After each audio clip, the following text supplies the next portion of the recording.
श्रम समर्पण के बल पर और समाज के शुभचिंतकों के सहयोग से निर्मित हम सबकी आस्था का केंद्र सम्राट अशोक भवन की सभागार में सामाजिक परिवर्तन के नायक और प्रख्यात अम्बेडकरवादी नेता मेरे पिता पारसनाथ मौर्य जी की उनकी पुण्यतिथि के अवसर पर मैं डॉक्टर राजीव मौर्य आप सभी को नमो बुद्धाय और जय हिंद कहता हूँ। सम्मानित साथियों,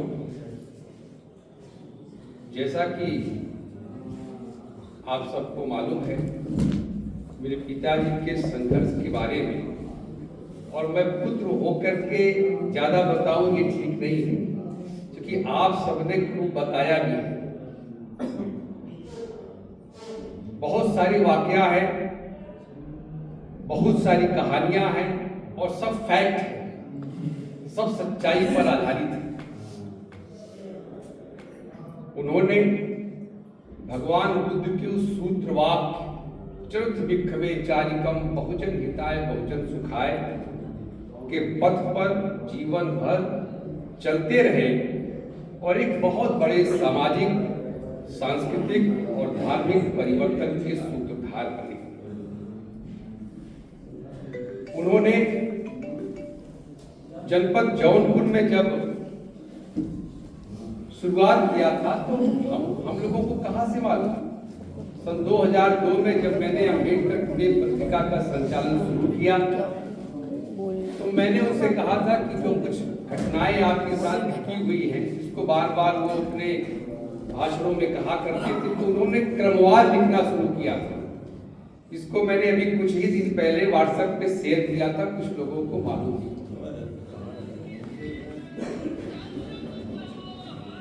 कोई भी व्यक्ति जब निर्वाण प्राप्त करता है तो अपने पीछे, जैसा कि कल यहाँ पे पूर्व संध्या पर, पुण्यतिथि की पूर्व संध्या पर माननीय स्वामी प्रसाद मौर्य जी भी यहाँ आए थे, तो यहाँ भी कई लोग उपस्थित थे। तो हम लोगों ने सारी बातें किया था कि कोई भी व्यक्ति जब निर्वाण को प्राप्त करता है तो अपने पीछे दो तरह की प्रॉपर्टी छोड़ करके जाता है। एक तो अपना चल अचल संपत्ति, खेत, मकान, खलिहान, और दूसरी तरफ वो अपना विचार, अपना आचरण, अपना संघर्ष, समाज के प्रति उसका क्या योगदान है। तो मैं तो उनके जाने के बाद मैं उनके चल अचल संपत्ति का तो उत्तराधिकारी बन गया। उनके जाने के बाद मैं उनके चल अचल संपत्ति का उत्तराधिकारी बन गया, लेकिन यहाँ जितने लोग बैठे हैं आप सभी, ये उनके विचारों और संघर्षों के उत्तराधिकारी बैठे। और किसी व्यक्ति के चल अचल संपत्ति का, किसी व्यक्ति के खून का उत्तराधिकारी, चल अचल संपत्ति का उत्तराधिकारी तो बेईमान भी हो सकता है, लेकिन विचार और संघर्ष का उत्तराधिकारी कभी बेईमान नहीं होता।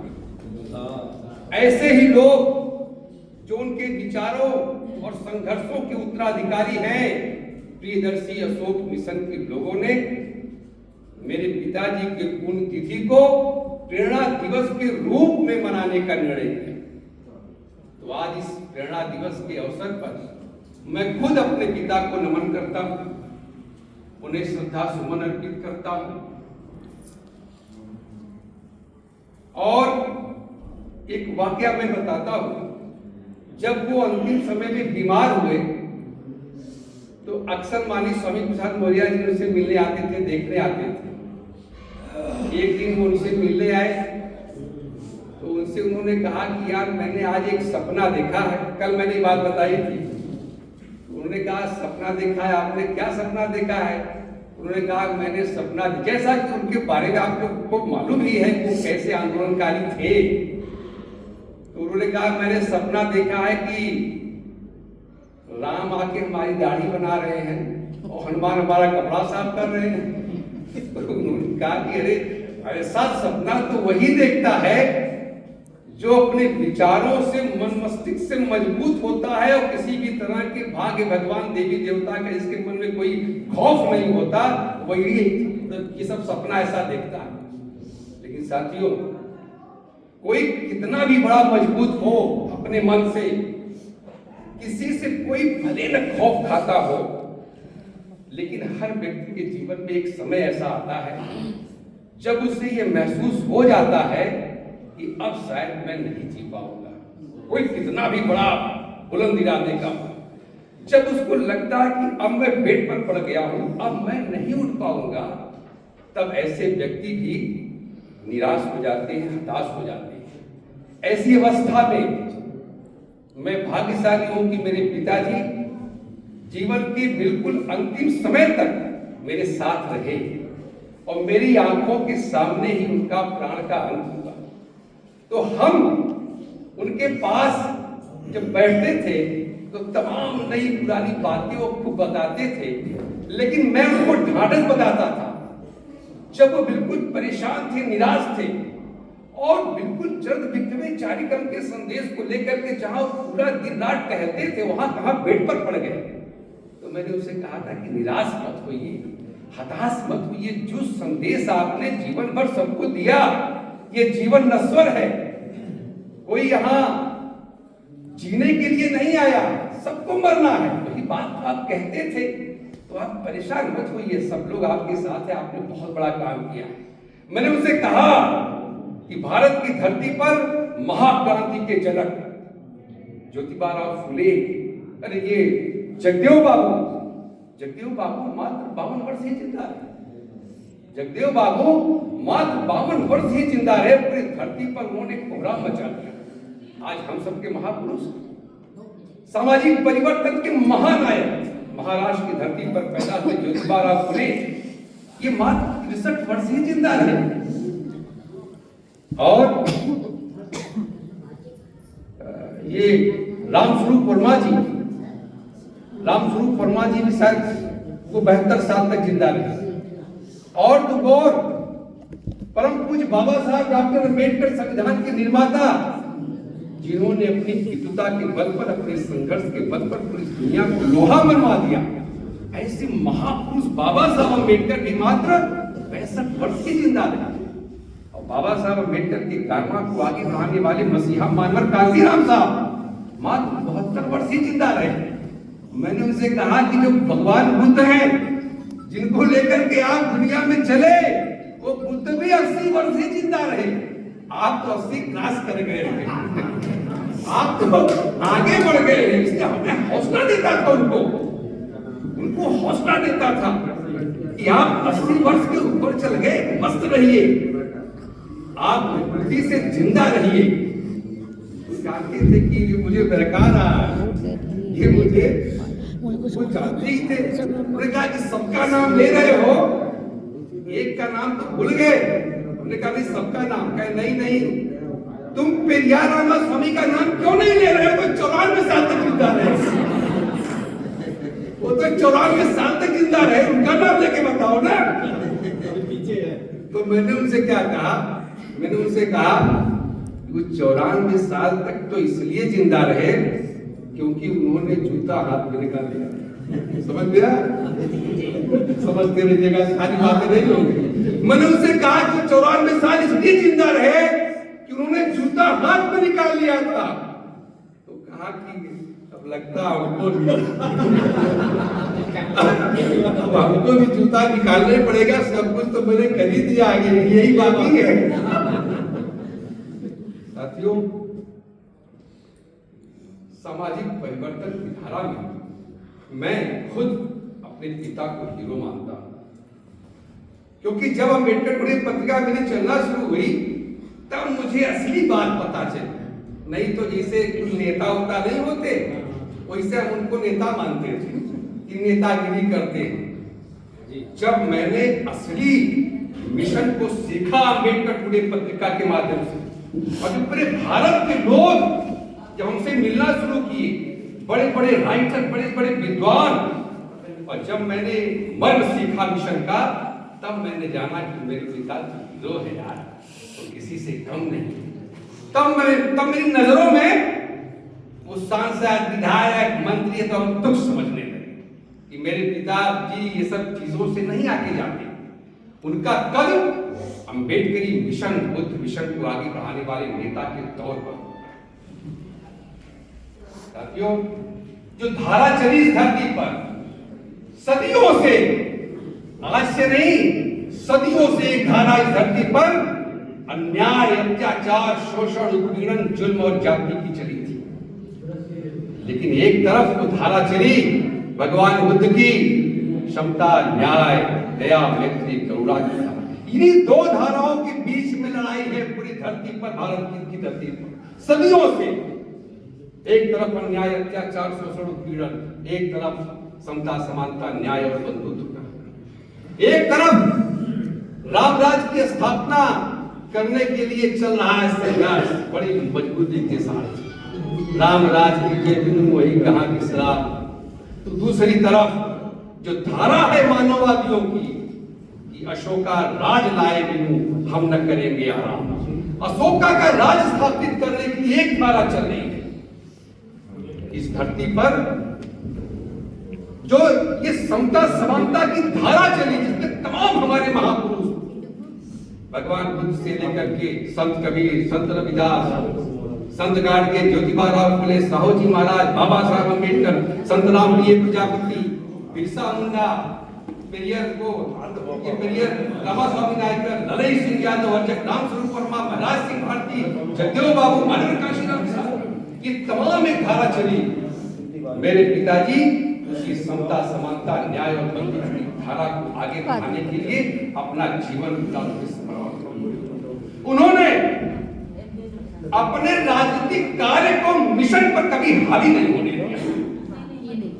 और समय समय पर उन्होंने, आप सब जानते हैं, समय समय पर उन्होंने अपने राजनीतिक हितों का बलिदान किया।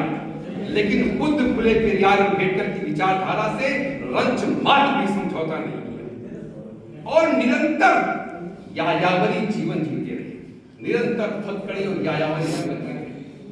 ऐसे हमारे पिता को हम नमन तो करते हैं।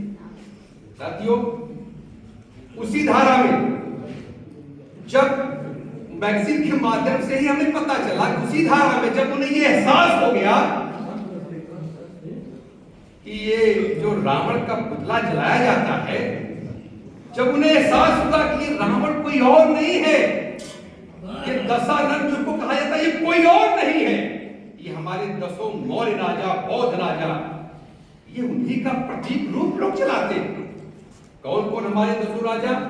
चंद्रगुप्त मौर्य, बिंदुसार, सदाशिव, कुणाल, दशरथ, संप्रति, सालिसुख, देववर्मा, शतधन्वा, वीरद्रथ, ये हमारे यही दसों जो राजा थे, इन्हीं का प्रतीक रूप दशानन बना दिया गया, रावण बना दिया गया, उनको जलाया जाता है। और जब ये एहसास हुआ तो 1969 में 1969 में लोगों ने प्रण किया, उनकी टीम ने प्रण किया कि हम लोग रावण का पुतला दहन नहीं होने देंगे। और इसके लिए आंदोलन हुआ 1969 में इस धरती पर। और आंदोलन करते हुए लोग आगे बढ़ रहे थे, जो स्टेशन से आंदोलन करते हुए आगे बढ़ रहे थे। बीच में कोतवाल वर्मा था, उन्होंने लिखा है उसमें, आपने पढ़ा होगा। कोतवाल वर्मा ने रोक दिया, कहां जा रहे हैं? लोगों ने कहा कि रावण का पुतला जलाया जाता है, मेरी आस्था पर चोट पहुंचती है, क्योंकि वो रावण नाम दिया गया, हमारे दसों मौर्य राजाओं का प्रतीक नाम है, वो दशानन है, वो असली राजा थे, उनको जलाया जा रहा है, हमारी भावनाओं पर, हमारी आस्था पर चोट पहुंचाई जा रही है, हम रावण का पुतला दहन नहीं होने देंगे। और नारा लगता था क्या? महामना रावण की जय, वैज्ञानिक रावण की जय, समतावादी रावण की जय, जो रावण को जलाएगा वो खुद ही जल जाएगा, भीमसेना जिंदाबाद। जो आपने बताया भीमसेना बनाए थे, उसमें भीमसेना जिंदाबाद। और 13 अक्टूबर 1969 को अपने 20 साथियों के साथ गिरफ्तार कर लिए गए। 13 अक्टूबर 1969 को अपने 20 साथियों के साथ गिरफ्तार कर लिए। एक महिला लोग जेल थे और 13 नवंबर 1969 को जेल से रिहा किया। उनके सभी साथी मर गए, केवल एक जिंदा है, वो यहाँ इंजीनियर साहब बैठे हैं, इनके पिताजी मानी पारसनाथ गौतम। हमारी तो बड़ी इच्छा थी, उनके लिए हम लोग माला लाए थे कि आज वो आते।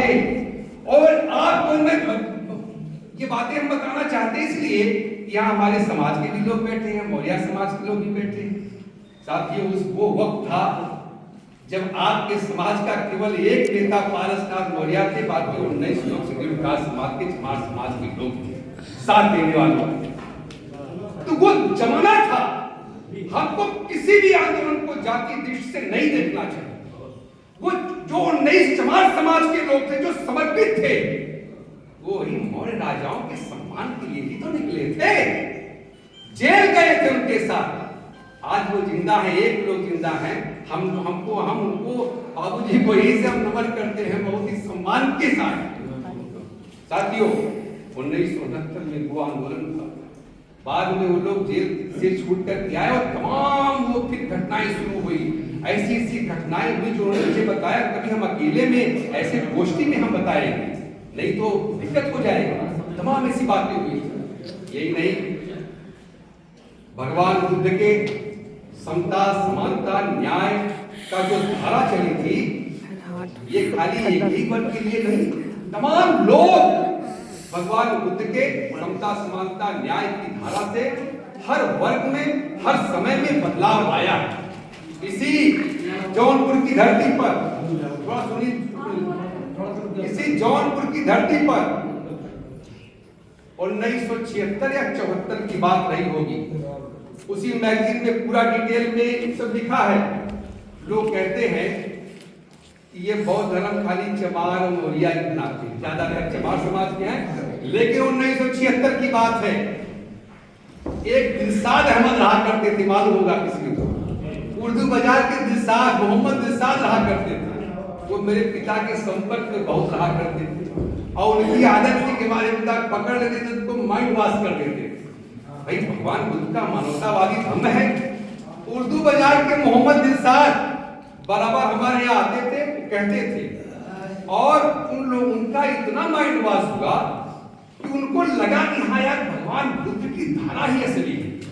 और मोहम्मद दिलशाद नगर पालिका के टाउन हॉल के मैदान में बौद्ध धर्म का कॉन्फ्रेंस करा करके और मोहम्मद दिलशाद से भंते प्रज्ञा रत्न हो गए। आप सोचिए, इसी जौनपुर की धरती पर, इसी जौनपुर की धरती पर मोहम्मद दिलशाद उर्दू बाजार के ही के मोहम्मद दिलशाद से भंते प्रज्ञा रत्न हो गए। और दिलचस्प घटना, हमारे बड़े भाई कहाँ हैं? हमारे बुआ के बेटे ये हैं, हमारे बुआ के बेटे डॉक्टर हीरालाल होते हमारे भैया, इनकी शादी और कहाँ गई वो अध्यक्षा जी? गई प्रियदर्शी अशोक मिशन की महिला विंग की अध्यक्षता हमारी भाभी जी राधिका मौर्य और हमारे भैया डॉक्टर हीरालाल मौर्य की शादी वही भंते जो है मोहम्मद दिलशाद ने कराई थी। आप सोचिए, मतलब समाज में कितना बड़ा परिवर्तन हो। एक तो तितलौकी ऊपर से नींद चढ़ी, भैया एक पैसा ही जो है ब्राह्मणी संस्कृति छोड़ करके लोग शादी करा रहे हैं, ऊपर से मुसलमान जो मुसलमान रहा हो, बंदे हो गया, वो बंदे शादी कराया है। यानी आप सोचिए,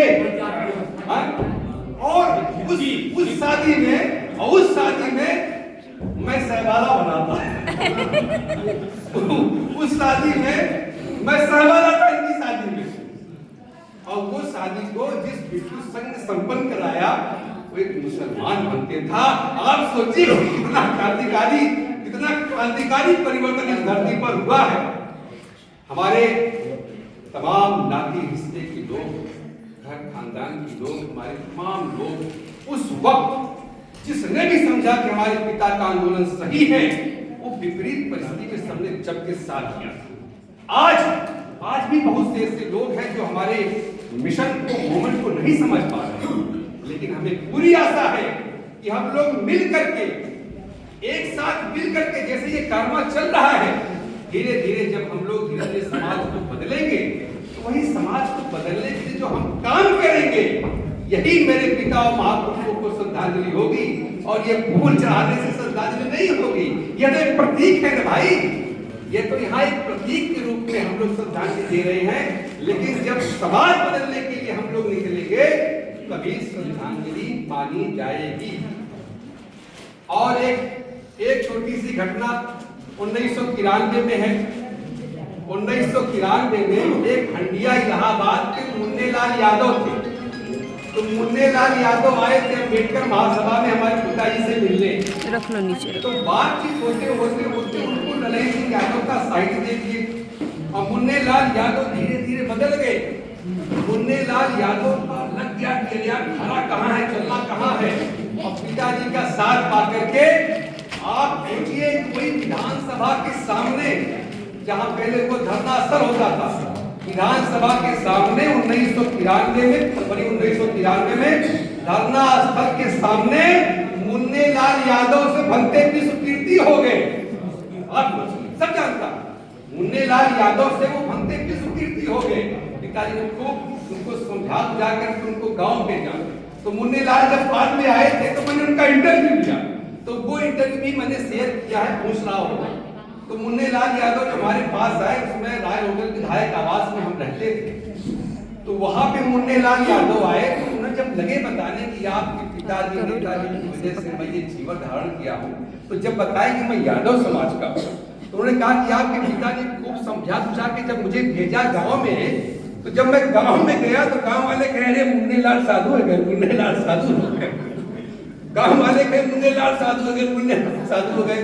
तो मुन्नेलाल चूंकि बौद्ध धर्म की विचारधारा से खूब मजबूत हो गए थे, तो उन्होंने गांव के सभी लोगों को बुलाया, अपने यादव समाज में सभी को बुलाया है। तुम लोग याद चढ़ा रहे मुन्नेलाल साधु हो गए। मुन्नेलाल साधु नहीं हुए हैं, मुन्नेलाल बहुत भिक्षु हुए हैं। और साधु और भिक्षु में अंतर होता है। साधु वो होता है जो लूट के खाता है, अन्याय अत्याचार वाली साहित्य को पढ़ता है, पढ़ाता है, उसका प्रचार करता है। बौद्ध भिक्षु वो होता है जो समता समानता न्याय की बात करता है। ऐसी बात मुन्नेलाल वहां बताते थे। मुन्नेलाल जब आए तो उन्होंने कहा कि मैं मौर्य जी से, आपके पिताजी से बड़ा सीख लेकर के मैं बिल्कुल धम्मय हो गया। तो उन्होंने अपने ये जो अष्टशील है, उन्होंने अपनी भाषा में उन्होंने कविता बनाई थी, जो मेरी मैगजीन अम्बेडकर टुडे में 2006 में, यानी आज से 19-20 साल पहले मैंने उसको प्रकाशित किया था। उन्होंने, बंदे जी ने लिखा था कि 8 अंग वाले अष्टांगी धम्म को शीर्ष झुकाता हूँ, सम्यक दृष्टि, सम्यक संकल्प, सम्यक वचने अपनाता हूँ, सम्यक कर्म, सम्यक आजीविका, सम्यक स्मृति रखता हूँ, सम्यक हो व्यायाम समाधि सम्यक अपनी करना है।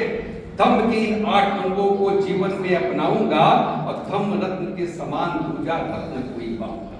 ये उन्होंने मुन्नेलाल यादव भंते की स्मृति में लिखा।